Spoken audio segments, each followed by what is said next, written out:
Hello to you, tabletop enthusiast. I'm Celine, brand and community manager for Game on Tabletop, the crowdfunding platform for gamers by gamers. I am back with a new video for our series around The Project, where we interview different actors from the board game and the crowdfunding industry. Today, I'm interviewing Monique and Naveen from the YouTube channel The Free Play. Let's get right into it. Hello guys, how are you? Hi Celine, thanks so much for having us. Thank you so much. We're really excited to be here. Thank you so much for being with me here today on our channel. So to start, for people who don't know your channel, The Free Play, can you introduce what you do and what's the concept of the channel? So Monique and I run a YouTube channel called Before You Play, and we essentially do full two-player playthroughs with sometimes reviews. We basically structure it where we do a full teach at the beginning, we will play through the game, and then sometimes we review it at the end if we feel comfortable. We've been doing it for a little while now, and we found that kind of that formula for us is the most kind of rewarding, because we see that a lot of people like to watch heavier games through our channel. And so this is kind of one of the best ways that we do it. Yeah, we have an emphasis on teaching and showcasing the game rather than reviewing, really. I think you've been on YouTube for more than 2 years now, and you've currently more than 31K subscribers. Congrats. What do you think is part of your success? Well, first of all, thank you. Yes, it has been, we've been very, very fortunate, I guess I should say. But I think that one of the biggest part of our success is just consistency. You know, we've been putting out games or videos every week, essentially, for the past 2.5 years. And a lot of places really do say consistency is key, and that's really true. Yeah. And also just really feeling really passionate about the type of content that you're producing is really, really important, because that, you know, that way people can really feel your energy, and it's a little bit more magnetizing, right? Yeah, because, you know, you always want to do something that is fun, especially when you're putting out these many videos. You know, playing the game is essentially what we do on our channel. So we're having fun while playing it, but also filming it at the same time. Right, and we've done a lot of testing the waters, especially in the beginning of our channel, I suppose. You always want to try to find the type of content that you think people will want to really watch. But at the end of the day, what really stuck for us is the type of content that we really enjoyed making. So I think that's really where it is. Yeah. I saw that both of you work outside of YouTube, right? So how do you find the time to, you know, play the games, make the videos, edit them, and all of that while having a job as well? Yeah, that's a good question. We actually get that a lot. Yes. We do have jobs outside of YouTube, because we do put out a lot of videos, so that is a very valid question. You know what, honestly, Monique is the learner of the games, and so she'll basically learn the games and then teach it to me, and we'll play a game. And then from there, we basically, we have a calendar that's pretty tight. And always changing. You know, it's always changing, but it's tight. So we try to focus in on following that calendar structure, and that's probably the best thing. You have to forward plan, and so there's a lot of planning going on. There is some sacrifice in terms of timing.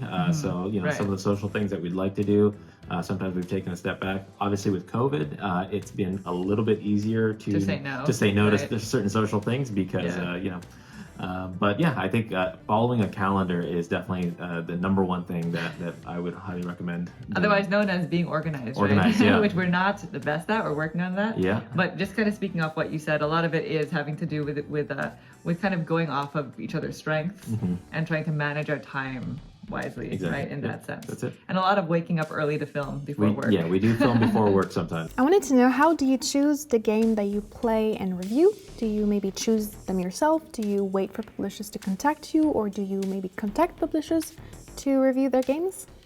You know, that is a great question, and I'm pretty sure the answer to that really changes depending on the creator. So for us specifically, we try to have a good mix of games that we look for ourselves, as well as games that publishers ask us if we have any interest in them. We have specific genres of games that we highly prefer to feature on our channel.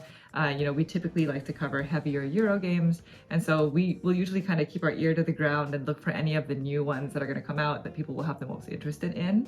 We also take recommendations from some of our viewers. A lot of people will like to recommend games that we might be interested in covering based off of games that we say that we like.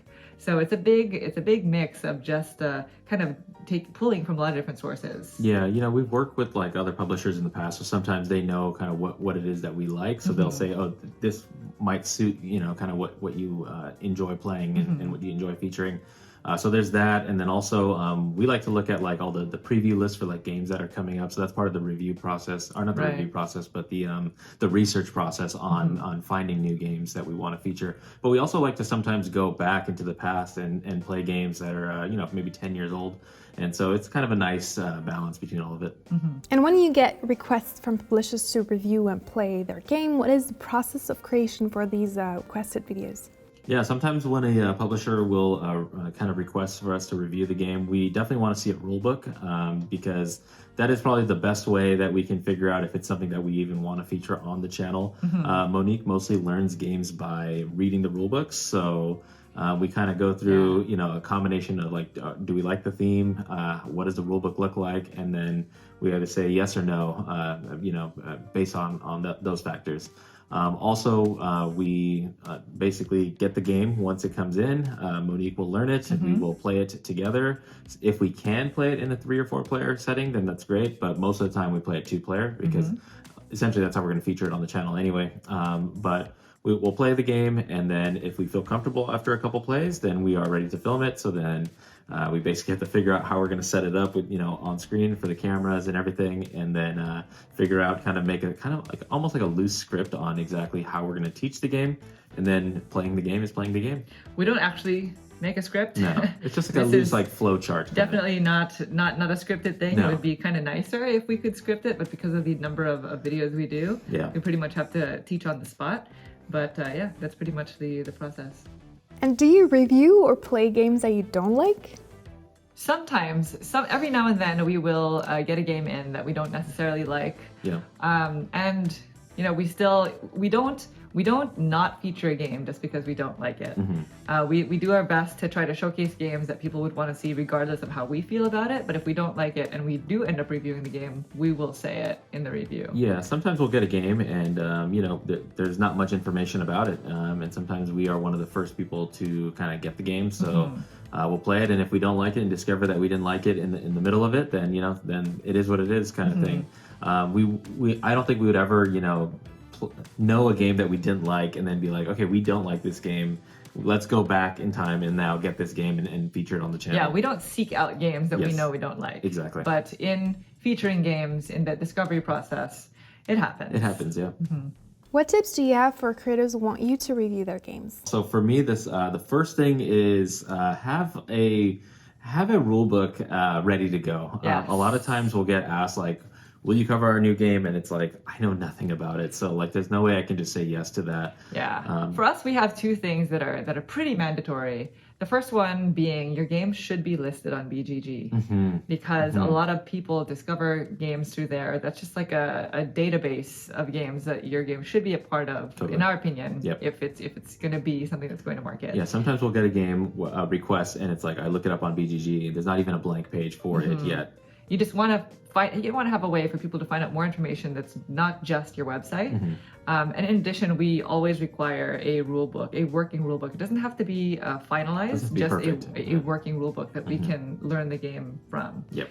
And then what I would also suggest for anybody who's looking for any media, any content creators out there to cover or review their game is make sure you do the research on the creators who you want to feature your game and when you message them, make sure that you're specifically telling them why them, like why specifically this creator to review your game as opposed to all these other creators out there, right? Yeah, exactly. Like for us, we play playthroughs, so it would make sense to approach us through the playthrough perspective. But more than that, just specifically the genre of games that you tend to play. So like we don't really cover RPGs, but sometimes we'll get messaged about them. Yes, we do. So just knowing what types of genres of gaming content creators are specialized in, I suppose, is going to help you a lot.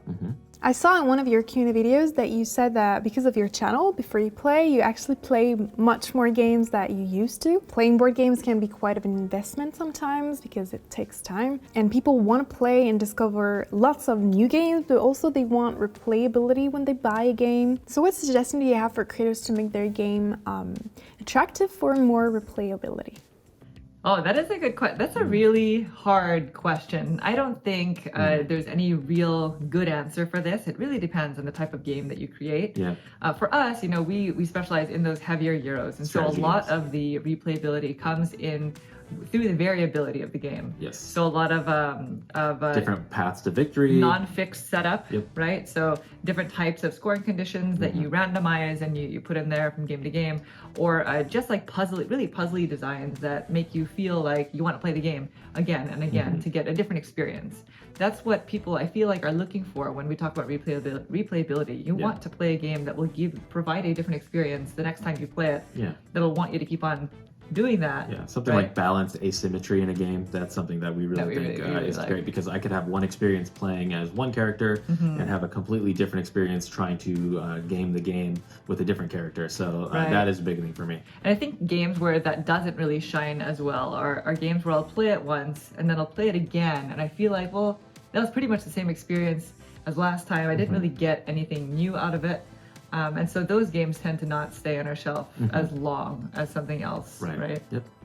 You also mentioned that sometimes your opinion about a game can change if you play it more often. So maybe games should not be consumed the way that books are, maybe? Yeah, this happens a lot. Maybe not a lot, but it happens fairly often where I'll play a game sometimes the first time, and it's about 2/3 of the way through where I'm like, okay, now I get how this game should be played. So then you want to play it that second time, and then basically on that second time, I for the most part formulated my opinion about a game, like, do I like it or not? It's very rare where I'll go to a third or fourth time where I'm like, okay, finally now I enjoy this game. So, I think for me, every game should be played at least twice so that you can really formulate an opinion. Sometimes I really love a game, kind of going back to the last question, and I really like it the first time. And then when I play it the second time, for some reason, it's like, I don't know why I didn't enjoy that as much as the first time I played it. Something about the discovery of the game was exciting, kind of like watching a movie or something like that. Like where you watch a movie the first time, you're like, that was really funny, and then you go back and watch it a second time, you're like, I don't know, I know the jokes now.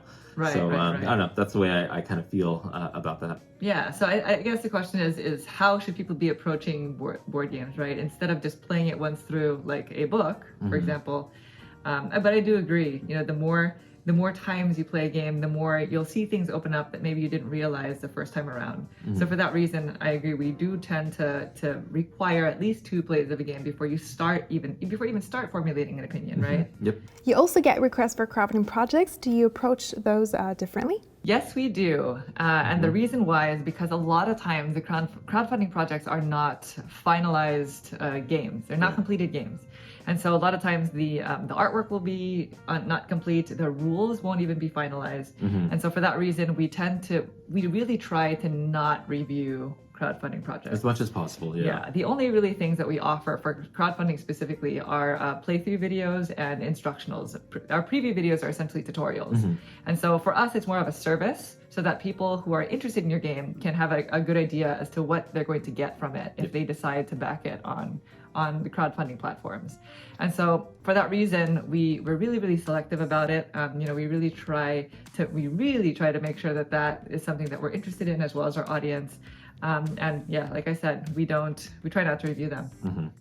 What is for you the biggest difference between a crowdfunding prototype and reviewing a produced game? There's a big difference. So crowdfunding prototypes typically, sometimes the artwork is not finalized. Sometimes the components are missing. There's a lot of times where components are missing and we have to email the publisher and they're like, oh yeah, you don't need that part, or oh, you can find a substitute for that. And so sometimes it gets a little bit confusing when you're trying to learn a game. A lot of times the rule book is not close to finalized, and so there's a lot of interpretation on the rules.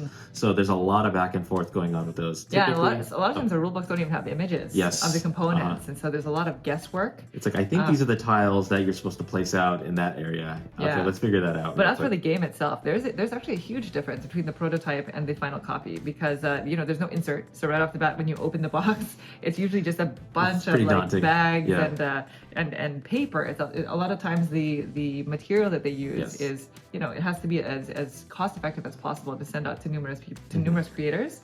And so a lot of times they'll use paper, or they'll the way that they cut and print, it leaves a lot of soot, so it becomes like a really dirty sort of game. Yeah. I do appreciate it though when companies send out their prototypes and everything's in baggies, and the baggies are at least labeled. Yeah, that helps out a lot. So that's pretty much the big difference. You also touch on representation in games. What advice can you give creators on this? Representation is extremely important, and we are definitely on board. And hopefully, this is something that is ever changing. It's a growth period, I suppose, in board games right now, and so the image of representation in people's games are going to change, are going to be different, very dramatically different, depending on what kind of game you have. And so, our number one advice for anybody who's making a board game is to at least consider this. Consider how you can implement representation in a way that makes sense for your game. There are people out there who you can consult, especially if you have a cultural theme, especially if it's a culture that you're not very familiar with. We highly recommend consulting with people who are very familiar with that culture and can really advise on how you can, approach these topics delicately. And always consider representation in your games in all the different facets of what that means and how you can best incorporate that.